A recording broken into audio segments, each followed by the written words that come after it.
Hello every one, ഇതൊരു request video ആണ്. ഈ വീഡിയോ എത്തേണ്ടത് നമ്മുടെ എഡ്യൂക്കേഷൻ മിനിസ്റ്ററും അതേപോലെ ഈ പ്രാവശ്യത്തെ +1 +2 Onam exam, Christmas exam, final exam ഒക്കെ സെറ്റ് ചെയ്യുന്നവരുടെ അടുത്തേക്ക് വേണ്ടിയിട്ടാണ്. അപ്പോൾ നിങ്ങളൊരു +1 +2 സ്റ്റുഡൻ്റ് ആണ്, നിങ്ങൾക്ക് വളരെ റെലവൻ്റ് ആണ്. നിങ്ങളൊരു +1 +2 പഠിപ്പിക്കുന്ന ടീച്ചർ ആണെങ്കിൽ നിങ്ങൾക്ക് വളരെ റെലവൻ്റ് ആണ്. ട്യൂഷൻ ടീച്ചർ ആയിക്കോട്ടെ, അത് നിങ്ങളൊരു പേരൻ്റ് ആയിക്കോട്ടെ, നിങ്ങൾക്കും വളരെ റെലവൻ്റ് ആണ്. അപ്പോൾ നിങ്ങൾ മാക്സിമം ആൾക്കാരുടെ അടുത്ത് ഷെയർ ചെയ്യുക. ഈ വീഡിയോ എത്തി നമ്മൾ വിചാരിക്കുന്ന ടാസ്ക് കംപ്ലീറ്റ് ചെയ്താൽ നിങ്ങളുടെ +1 +2 കുട്ടിൻ്റെ ഭാവി മാറ്റിമറിക്കാം. ഓക്കെ, അത് വളരെ ഹെൽപ്ഫുൾ ആയിരിക്കും. ഷോർട്ട് ടേമിൽ ചിലപ്പം അത്ര രസം ഉണ്ടാവില്ല, പക്ഷേ ലോങ് ടേമിൽ വളരെ ഹെൽപ്ഫുൾ ആയിരിക്കും.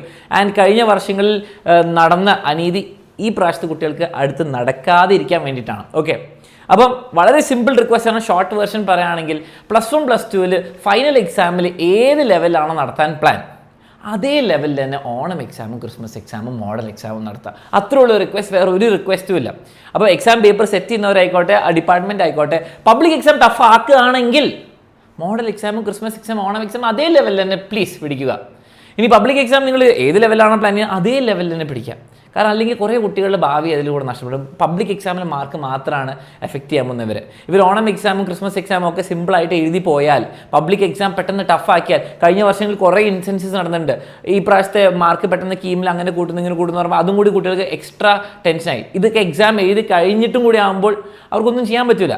എക്സാമിൻ്റെ ദിവസം അവർ പേപ്പർ നോക്കുമ്പോൾ ഓണം എക്സാമോ ക്രിസ്മസ് എക്സാമോ മോഡൽ എക്സാമോ പോലെ അല്ലെങ്കിൽ അവർ തളർന്നു പോകും, ഇമോഷണലി അവർക്ക് ബുദ്ധിമുട്ടാവും. ഇപ്പം ആണെങ്കിൽ നമുക്ക് ഓണം എക്സാമും ക്രിസ്മസ് എക്സാമും പബ്ലിക് എക്സാമും കറക്റ്റ് ലെവലിൽ സെറ്റ് ചെയ്തിട്ട് അവരെ പ്രിപ്പയർ ചെയ്യിപ്പിക്കാം. ഈ കുട്ടികൾ +1 +2 പഠിക്കുന്ന എല്ലാവരും പ്രിപ്പയർ ചെയ്ത് പഠിക്കാൻ റെഡിയാണ്. പക്ഷേ നമ്മൾ +1 +2 അല്ല ഏത് സ്കൂളിലെ കുട്ടികളായാലും അവരുടെ അടുത്ത് നിന്ന് കുറച്ച് റെസ്പോൺസിബിലിറ്റി, നമ്മൾ കുറച്ച് കാര്യങ്ങൾ എക്സ്പെക്ട് ചെയ്യുന്നുണ്ട്. അവർ പഠിച്ചു വരണം, അവർ എക്സാം എഴുതണം, അവർ മിനിമം പാസ്സാവണം, അങ്ങനെ കുറേ റെസ്പോൺസിബിലിറ്റി അവർക്ക് കൊടുത്തിട്ടുണ്ട്. അതേപോലെ എക്സാം സെറ്റ് ചെയ്യുന്നവർക്കും ടീച്ചേഴ്സിൻ്റെ അടുത്തു നിന്നും നമുക്ക് കുറച്ച് റെസ്പോൺസിബിലിറ്റി ഉണ്ട്. ഇത്രയേ ഉള്ളൂ. എന്താണെങ്കിലും ഇവർ എക്സാം എഴുതണം. ഈ എക്സാം എഴുതുന്ന പേപ്പർ അവരെന്തുകൊണ്ട് പ്രിപ്പയർ ചെയ്തുകൂടെ ഫൈനൽ ലെവലിലേക്ക്? ഇപ്പോൾ ഓണം എക്സാം ആയിക്കോട്ടെ, ക്രിസ്മസ് എക്സാം ആയിക്കോട്ടെ, ഫൈനൽ എക്സാം, പബ്ലിക് എക്സാം ആയിക്കോട്ടെ, അത് അവരെ ഫൈനൽ എക്സാമിലേക്ക് പ്രിപ്പയർ ചെയ്യിക്കാനുള്ള കറക്റ്റ് രീതിയിലാണെങ്കിൽ അങ്ങനെ ഡിസൈൻ ചെയ്തൂടെ എന്നാണ് ചോദ്യം. ഓക്കെ, ആൻഡ് ഇഫ് പോസിബിൾ ഈ പ്രാവശ്യത്തെ ഓണം എക്സാം ക്രിസ്മസ് എക്സാം ആ ലെവലിൽ തന്നെ നടത്തുക. അപ്പോൾ നിങ്ങളൊരു സ്റ്റുഡൻ്റ് ആണ്, ടീച്ചറാണ്, നിങ്ങൾ അഗ്രി ചെയ്തിട്ടുണ്ടെങ്കിൽ നിങ്ങൾ ഡെഫിനറ്റ്ലി അഗ്രി എന്ന് കമൻറ്റ് ചെയ്യുക. ഇത്രയുള്ള കാരണം അത് റീച്ച് കൂടും ആൻഡ് എല്ലാവർക്കും മനസ്സിലാവും നിങ്ങൾ അഗ്രി ചെയ്യുന്നുണ്ട്. ഓഫ് കോഴ്സ് പബ്ലിക് എക്സാം ടഫാണ്. ഈ പ്രാവശ്യം ഓണം എക്സാം ടഫാകുമ്പോൾ നിങ്ങൾക്ക് നാളെ അല്ലെങ്കിൽ 2 ആഴ്ച കഴിഞ്ഞിട്ട് കിട്ടാവുന്ന മാർക്ക് കുറച്ച് കുറയും. യെസ്, കുറച്ച് സാഡായിരിക്കും. പക്ഷേ നിങ്ങൾ മനസ്സിലാക്കേണ്ടത്, നിങ്ങൾ കുട്ടികൾ കാണുമ്പോൾ ഇത് അഗ്രി ചെയ്യുന്നില്ലെങ്കിൽ നിങ്ങൾ മനസ്സിലാക്കേണ്ടത് നിങ്ങളുടെ പബ്ലിക് എക്സാമും +1ലെയും +2ലെയും മാർക്സ് മാത്രമേ കൗണ്ട് ചെയ്യുള്ളൂ. നിങ്ങൾ ഓണം എക്സാം നിങ്ങൾ ജസ്റ്റ് പാസ്സായാലും കുഴപ്പമില്ല, നിങ്ങൾ ഫുൾ മാർക്ക് മേടിച്ചാലും കുഴപ്പമില്ല, doesn't matter. Onam exam, Christmas exam and model exam നിങ്ങളെ പ്രിപ്പയർ ചെയ്യാൻ വേണ്ടിയിട്ടുള്ള എക്സാം. നിങ്ങൾ പഠിച്ചു കഴിഞ്ഞോ, നിങ്ങളെ സിലബസ് കംപ്ലീറ്റ് കഴിഞ്ഞോ എന്ന് മനസ്സിലാക്കാൻ മാത്രമാണ്. ആൻഡ് അതിനോടൊപ്പം പബ്ലിക് എക്സാം നിങ്ങളൊരു വലിയ പേപ്പർ എഴുതാൻ പോകുമ്പോൾ അതിന് പ്രിപ്പയർ ചെയ്യിപ്പിക്കണം. അപ്പോൾ നിങ്ങൾ ഇപ്പം ഷോർട്ട് ടേമിൽ കുറച്ച് പേപ്പർ ടഫായാലും നിങ്ങൾ സാഡാവരുത്. പക്ഷേ നിങ്ങൾ എക്സ്പീരിയൻസ് ചെയ്ത ഏതെങ്കിലും ഒരു സീനിയറിനോട് ചോദിച്ചോ, കഴിഞ്ഞ വർഷം +1 +2 കഴിഞ്ഞ ഏതൊരു വർഷത്തെ സീനിയറിനോട് ചോദിച്ചു നോക്കുക, പബ്ലിക് എക്സാം പെട്ടെന്ന് ടഫാക്കിയാൽ അവർ കുടുങ്ങും.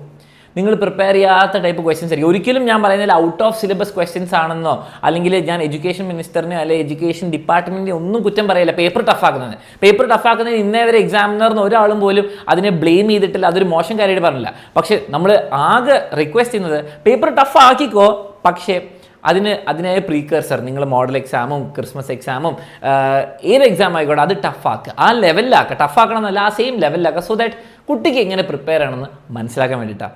അപ്പോൾ എങ്ങനെ വേണം ആയിക്കോട്ടെ, ഏത് രീതിയിൽ വേണമെങ്കിൽ പൊതുവേ ഒരു ലാസ്റ്റ് 3 വർഷം മാറ്റി വെച്ചാൽ പൊതുവെ എപ്പോഴും ടീച്ചേഴ്സ് പറയുക പ്രീവിയസ് ഇയർ ക്വസ്റ്റ്യൻസ് ആണ് ഏറ്റവും ഇമ്പോർട്ടൻറ്റ്. കാരണം എന്താണ്, പേപ്പറിൽ മൊത്തം പ്രീവിയസ് ഇയർ ക്വസ്റ്റ്യൻസ് റിപ്പീറ്റഡ് ആണ്. അപ്പോൾ ഒരു ടീച്ചറിനെ കുറ്റം പറയുകയോ അല്ലാണ്ട് ടീച്ചറിന് ക്രെഡിറ്റ് കൊടുക്കുകയോ എന്നല്ല, പേപ്പർ അങ്ങനെ ആയിരുന്നു, അപ്പോൾ അങ്ങനെ പ്രിപ്പയർ ചെയ്ത് തന്നത്. പക്ഷേ കഴിഞ്ഞ 2-3 വർഷത്തിൽ എല്ലാം പേപ്പറും അല്ല, റാൻഡംലി പിക്ക് ചെയ്യണം അവിടെ എവിടെയും. ഓക്കെ, ചിലപ്പോൾ ഫൈനൽ എക്സാം ആയിരിക്കും, ചിലപ്പോൾ മോഡൽ എക്സാം ആയിരിക്കും, ഏതെങ്കിലുമൊക്കെ പെട്ടെന്ന് ടഫ് ആവുന്നുണ്ട്. ഓക്കെ, അപ്പോൾ കുട്ടികൾ സർപ്രൈസ് ആയി പോവുക. അപ്പോൾ PYQ ബേസ്ഡ് അല്ല, NCERT എവിടെ നിന്നൊക്കെയോ പ്രിപ്പയർ ചെയ്ത ക്വസ്റ്റ്യൻസ് ആണ്. ഓക്കെ, ഒരിക്കലും ഔട്ട് ഓഫ് സിലബസ് ആണെന്നല്ല പറയുന്നത്. NCERT മാത്സ് എന്നൊക്കെ ചില ടഫ് ക്വസ്റ്റ്യൻസ് വന്നിട്ടുണ്ട്, അതിൽ നമ്പറൊക്കെ മാറ്റി ചെയ്തിട്ടുണ്ട്.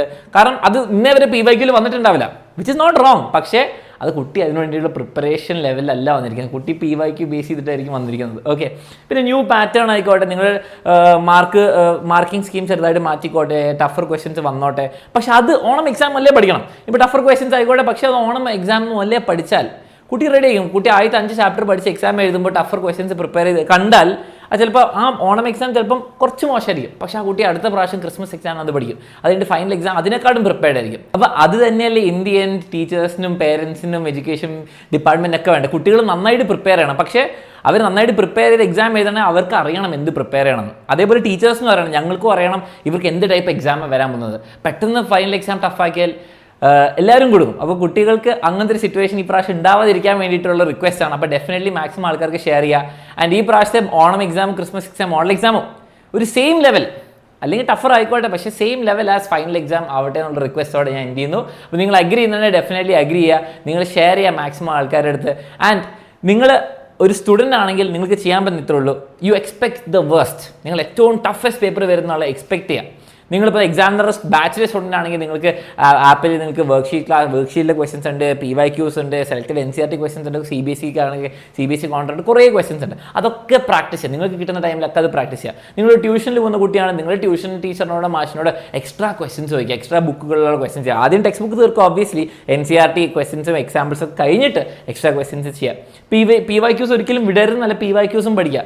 നിങ്ങളിപ്പോൾ നിങ്ങളുടെ സ്കൂളിലെ ടീച്ചറിനോടായിക്കോട്ടെ എക്സ്ട്രാ ക്വസ്റ്റൻസ് ചെയ്യുക. നിങ്ങളുടെ രീതിയിൽ പറ്റുന്ന പോലെ ഇഷ്ടമുള്ള രീതിയിൽ എക്സ്ട്രാ പഠിക്കുക.